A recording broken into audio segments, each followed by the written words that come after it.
بسم اللہ الرحمن الرحیم۔ السلام علیکم ناظرین، ایک اور افسوسناک خبر ہم آپ سے شیئر کریں گے۔ اتنی افسوسناک کہ آپ اسے قیامت صغریٰ کا جو ہے عکس کہہ سکتے ہیں، اسے آپ قیامت صغریٰ کہہ سکتے ہیں۔ آپ نے خبر وہ الیکٹرانک میڈیا اور پرنٹ میڈیا پر بھی سنی ہوگی، سوشل میڈیا پر بھی یہ خبر چلتی رہی۔ وہ خبر یہ تھی کہ راولپنڈی کے علاقے چونترا کے گاؤں میال میں 25 جولائی کی رات کو مسلح افراد ایک گھر کے اندر گھسے اور فائرنگ شروع کر دی۔ فائرنگ کے نتیجے میں انہوں نے 9 افراد کو قتل کر دیا اور 3 جو ہیں وہ شدید زخمی ہو گئے۔ ان 9 افراد میں تھا کون؟ اس میں 5 خواتین تھیں اور 4 ننھے معصوم بچے تھے۔ 5 خواتین میں 2 حاملہ خواتین بھی شامل تھیں اور معصوم بچے جن کی عمریں تقریباً 1.5 سال، 3 سال، 5 سال یا اسی کے لگ بھگ آس پاس ہی عمریں تھیں۔ اور سب سے افسوسناک جو پہلو تھا فائرنگ کے نتیجے میں جو بچے شہید ہوئے، ان میں تو ان کو شہید کہوں گا کہ ان کو تو پتہ ہی نہیں تھا کہ ابھی تک گناہ ہوتا کیا ہوتا ہے یا کیا نہیں ہوتا، میں تو ان کو شہید کہوں گا۔ وہ یہ تھا کہ ایک معصوم بچہ جس کی عمر تقریباً 1.5 سال ہوگی، وہ اپنی بہن کی گود میں بیٹھا ہوا تھا، تو ظالموں نے اس کو بھی نہیں دیکھا اور اس کو بھی قتل کر دیا۔ مجھے کربلا کی یاد آ گئی کہ جب حضرت امام حسین علیہ السلام اپنے پیارے ننھے علی اصغر کو یزیدی فوجوں کے پاس لے جاتے ہیں کہ ہم اس معصوم بچے کو تو پانی پلا دیں، لیکن یزیدی فوج نے حضرت امام حسین کے بیٹے کو، معصوم بچے کو شہید کر دیا تھا۔ تو مجھے وہ منظر یاد آیا کہ ایک 1.5 سال کا بچہ اپنی بہن کی گود میں شاید آرام کر رہا تھا، اس کو بھی قتل کر دیا گیا۔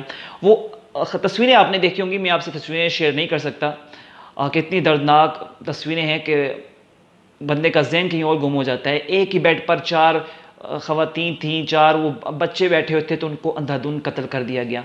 ساتھ ساتھ ایک خاتون اندھی پڑی ہوئی ہیں، بوڑھی خواتین تھی، ان کو بھی ایک کو چارپائی پہ مار دیا گیا، ایک کو وہ کہیں جا رہی تھی گھر کے اندر ہی، تو ان کو فرش پہ ہی وہ ان کی لاش جو پڑی ہوئی تھی۔ تو ایک قیامت صغریٰ کا منظر تھا۔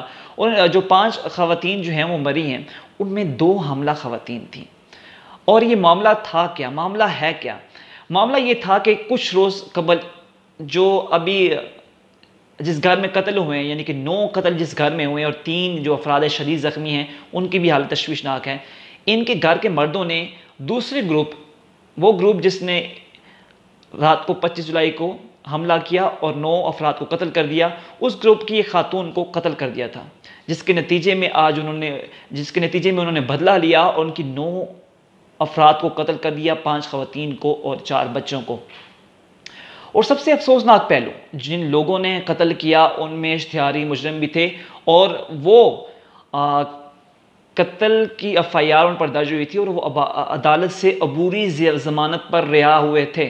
تو یہ ہماری سسٹم کی بھی ناکامی ہے کہ ایک سب سے آپ کہہ سکتے ہیں کہ جس گھر میں 9 قتل ہو جائیں تو اس گھر کا میں اس پہ کیا بیتی ہوگی، میں سوچنے سے قاصر ہوں کہ بندہ اس کو کیسے بیان کر سکتا ہے کہ اس گھر پر کیا بیتی ہوگی۔ لیکن ہمارا انصاف کا جو نظام ہے اتنا کمزور ہے کہ قاتل کو پتہ ہے کہ اگر میں کچھ کر بھی لوں، جو مرضی کروں، میری پکڑائی نہیں ہونی، میں کچھ عرصے بعد جیل سے چھوٹ کر آ جاؤں گا، تو پھر اسی نظام میں، اسی معاشرے میں یہی ہوگا۔ حضرت علی رضی اللہ تعالیٰ عنہ کا قول ہے کہ کفر کی حکومت تو چل سکتی ہے یا کفر کا معاشرہ تو چل سکتا ہے، لیکن وہ معاشرہ نہیں چل سکتا یا وہ حکومت نہیں چل سکتی جس میں انصاف نہ ہو۔ تو اگر انصاف ہوتا، اگر پہلی خاتون جس گروپ کی قتل ہوئی تھی وہاں پر ہی انصاف ہو جاتا، جو عدالت تھی یا جو پولیس تھی اپنا کیس تگڑا کر کے عدالت میں پیش کرتی ملزمان کو، اگر عدالت ان کو فوری سزا دی جاتی تو یہ معاملہ پیش ہی نہیں آنا تھا۔ ساتھ ساتھ وہ افراد جنہوں نے کل 9 افراد کو قتل کیا وہ اشتہاری تھے اور عدالت سے عبوری ضمانت پر رہا ہوئے تھے۔ عدالت اگر ان کو رہا ہی نہ کرتی تو یہ معاملہ ہونا ہی نہیں تھا. یہ ہمارے نظام کی کمزوری ہے, سسٹم کی کمزوری ہے. اور جس علاقے میں یہ وقوع ہوا ہے, ماجرا ہوا ہے, وہ علاقہ ویسے ہی کہا جاتا ہے کہ اشتہاریوں کی ماجگاہ ہے. وہاں پر جتنے بھی اشتہاری ہیں, جتنے بھی گنڈے بدماش ہیں, وہاں پر جا کے وہ ایک پناہ اپنی لیتے ہیں. اور جب سابق وزیر داخلہ نے اس علاقے کو مسلح افراد سے خالی بھی کیا تھا, ان کے خلاف ایکشن بھی لیا تھا, لیکن جیسے ہی وہ چینج ہوئے, کیونکہ سابق وزیر داخلہ چودھری نثار علی کا یہ آبائی حلقہ ہے, انہوں نے ایکشن لیا تھا. جیسے ہی انہوں نے اپنا منصب چھوڑا, پھر یہ مسلح گروہ جو ہے وہ دوبارہ سے منظم ہونا شروع ہو گئے, اور یہ علاقہ جو ہے وہ اشتہاریوں کی اماجگاہ بھی کہا جاتا ہے. لیکن سوال یہ ہے کہ اگر پولیس بر وقت کارروائی کرتی, جب پہلا قتل ہوا تھا اس ملزم کو عدالت میں پیش کرتی, اور عدالت اگر فوری سزا دی جاتی, تو اتنی بڑی قیامت سے بچا جا سکتا تھا. ان 9 افراد کا قاتل کون ہے؟ اگرچہ وزیر اعلیٰ پنجاب اور سی پی او جو ہے نے نوٹس لیا ہے, لیکن اتنا بڑا واقعہ ہے, اسپیشلی اس پر وزیر اعظم پاکستان کو, chief justice of supreme court کو اور chief justice of Lahore high court کو نوٹس لینا چاہیے تھا کہ معمولی واقعہ نہیں ہے. 9 افراد کا قتل اتنا بڑا واقعہ ہے کہ انسانیت, اگر آپ سوچیں کہ اگر اب ہم پہ بیتی ہوگی تو ہم کس حالت میں ہوتے, کیونکہ ہمارا مذہب کہتا ہے کہ ایک انسان کا قتل, ناحق قتل, پوری انسانیت کا قتل ہے. ساتھ ساتھ اسلام یہ بھی منع کرتا ہے بچوں, بوڑھوں اور خواتین پر ہاتھ مت اٹھاؤ. لیکن شاید یہ درندے صفت لوگ, انہوں نے یہ بھی نہیں دیکھا کہ بچہ 1.5 سال کا بچہ اپنی بہن کی گود میں سو رہا ہے, اس کو تو چھوڑ دیں.